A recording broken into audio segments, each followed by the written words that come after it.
ٹھیک ہے، جنہوں نے چارٹرڈ آف اکاؤنٹنٹ کیا ہوا ہے ان سے کسی چارٹرڈ اکاؤنٹنٹ کے پاس چلے جائیں کہ بھائی یہ کمپنی ہے وہ اتنا کما رہی ہے، یہ کمپنی کی ورتھ ہے، کیا وہ اتنا پیسہ کما سکتی ہے کہ انویسٹر کو 15% دے؟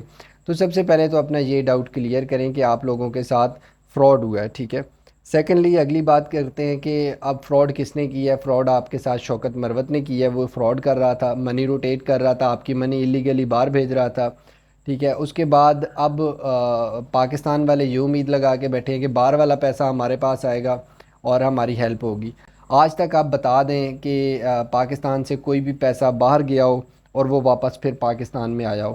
کسی کا کوئی پیسہ بتا دیں جو باہر لے کے گیا ہو اور واپس پھر پاکستانیوں کو مل گیا ہو؟ ایسا تاریخ میں نہیں ہوا اور نہ ہی ایسا ہوگا کہ باہر کا پیسہ آپ کو آ کے ملے گا، پہلی بات۔ دوسری بات یہ کہ باہر والے یہ سوچ رہے ہیں کہ پاکستان میں اس کا ہیڈ کوارٹر تھا، پاکستان سے پیسہ آئے گا ہماری طرف، اور یہ سچ ہی یہی ہے کہ پاکستان سے پیسہ ان کی طرف جاتا تھا، کیونکہ یہ پاکستان میں یہ سارا سرکٹ وہ چلا رہا تھا جس سے پیسے لے رہا تھا انویسٹمنٹس اور لوگوں کو ریٹرن دے رہا تھا، کیونکہ باہر کے لوگ اتنے بے وقوف نہیں ہیں کہ وہ اس طرح کے کاموں میں پیسہ انویسٹ کریں۔ صرف پاکستانی قوم ہم ہیں جو لالچ میں پڑ جاتے ہیں اور پیسے انویسٹ کرتے ہیں۔ سو یہ پاکستان سے ہی سارا پیسہ پوری دنیا میں جا رہا تھا، فرانس میں گیا ہے، دبئی میں گیا ہے، ادھر ادھر ہر جگہ پہ جہاں جہاں اس نے آؤٹ لیٹ بزنس یہ وہ بنایا ہے وہ سب پاکستانیوں کا پیسہ تھا۔ اب لوگ اس ٹائم جو کرنٹ سچویشن ہے اس کے بارے میں تھوڑا سا آپ کو بتا دیتا ہوں کہ واٹس ایپ گروپ، مختلف واٹس ایپ گروپ بنے ہوئے ہیں اور ان میں لوگوں کو کہا جا رہا ہے کہ آپ احتجاج کریں، اور احتجاج لوگ بھی مطلب کہ ان کو کچھ سمجھ نہیں آ رہی کہ کرنا کیا ہے۔ بھائی احتجاج کر رہے ہیں، کس کے خلاف کر رہے ہیں؟ آپ نیب کے خلاف کر رہے ہیں، آپ عدالت کے خلاف کر رہے ہیں، آپ اداروں کے خلاف کر رہے ہیں، کس کے خلاف احتجاج کر رہے ہیں؟ آپ کے احتجاج کا مقصد تو یہی ہے نا کہ آپ شوکت مروت کو چھوڑیں، وہ ہمیں پیسے دے گا، ٹھیک ہے۔ تو پہلے تو یہ کلیئر کریں اپنے مائنڈ میں کہ آپ لوگوں کے ساتھ فراڈ ہو چکا ہے، اور فراڈ ہوا ہے تو وہ نیب کے پاس ہے۔ آپ کو اگر پیسے دے گا تو نیب آپ کو پیسے دے گا۔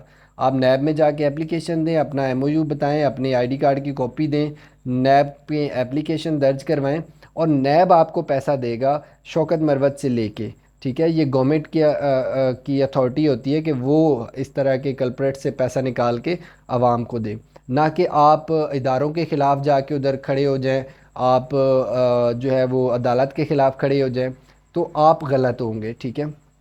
پہلے تو آپ اپنا کنسیپٹ کلیئر کریں کہ آپ کے ساتھ فراڈ ہوا ہے اور فراڈ کس نے کیا ہے، اور آپ کے پیسے پھر کیسے ریکور ہوں گے یہ سوچیں، ٹھیک ہے، کہ آپ کے پیسے نیب ریکور کر کے دے گی، آپ کے پیسے عدالت ریکور کر کے دے گی، نہ کہ آپ کے پیسے شوکت مروت آپ کو دے گا۔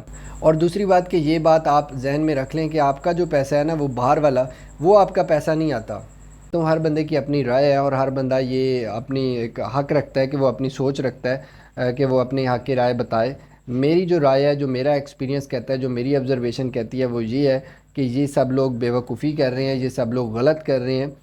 یہ سب لوگ بجائے اس کے کہ آپ لوگ احتجاج کریں، جائیں روڈ بلاک کریں، یہ کریں وہ کریں، ٹھیک ہے، آپ کو اس ٹائم نظر نہیں آیا کہ آپ ایک پونزی اسکیم میں انویسٹمنٹ کر رہے ہیں، اور آپ ابھی تک یہ نہیں مان رہے کہ یہ پونزی اسکیم ہے یا نہیں ہے۔ آپ یہ کہہ رہے ہیں کہ ہمارے ساتھ نیب کی وجہ سے یہ ہوا ہے، ہمارے ساتھ اسٹیٹ بینک کی وجہ سے یہ ہوا ہے وہ ہوا ہے۔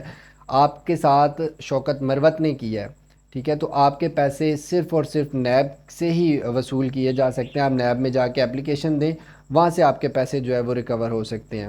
شوکت مروت آپ اگر جا کے روڈوں پہ کھڑے ہو جائیں، اور پہلے تو آپ اپنا ایجنڈا کلیئر کریں کہ آپ کس لیے جا رہے ہیں روڈوں پہ۔ لوگ اکثر جو آپ کو اکسانے والے ہیں وہ یہ کہہ رہے ہیں کہ ہم انویسٹر ہیں، اپنے پیسے لینے کے لیے عدالت کے باہر کھڑے ہوئے ہیں۔ بھئی آپ عدالت کے باہر کھڑے ہونے سے بہتر ہے آپ جا کے نیب میں ایک اپلیکیشن دیں، ٹھیک ہے، اور وہاں سے آپ کے پیسے ریٹرن ہو جائیں گے، اور نہ کہ نیب کے خلاف کھڑے ہو جائیں یا اداروں کے خلاف۔ بظاہر تو آپ اداروں کے خلاف کھڑے ہو رہے ہیں کہ بھئی آپ نے شوکت مروت کو پکڑا ہوا ہے، شوکت مروت کہتا ہے میں پیسے دیتا ہوں، آپ اس کو چھوڑتے نہیں ہیں، آپ اس کے اکاؤنٹ نہیں چھوڑتے، اس لیے ہمارے پیسے سٹک ہوئے ہیں۔ یہ کنسیپٹ آپ کا غلط ہے۔ پہلے آپ اپنا کنسیپٹ سیٹ کریں، اس کے بعد آپ اپنا ایجنڈا سیٹ کریں کہ آپ کیوں جا رہے ہیں احتجاج کرنے کے لیے، کس لیے جا رہے ہیں، ٹھیک ہے، اور اس سے پہلے احتجاج سے پہلے آپ کی جو ہے وہ اپلیکیشن جمع ہونی چاہیے نیب کے آفس میں۔ آج کے لیے اتنا ہی۔ مزید انفارمیشن کے لیے چینل کو سبسکرائب کر دیں، بیل آئیکن کو پریس کر دیں۔ ملتے ہیں کسی اور ویڈیو میں، تب تک کے لیے اللہ حافظ۔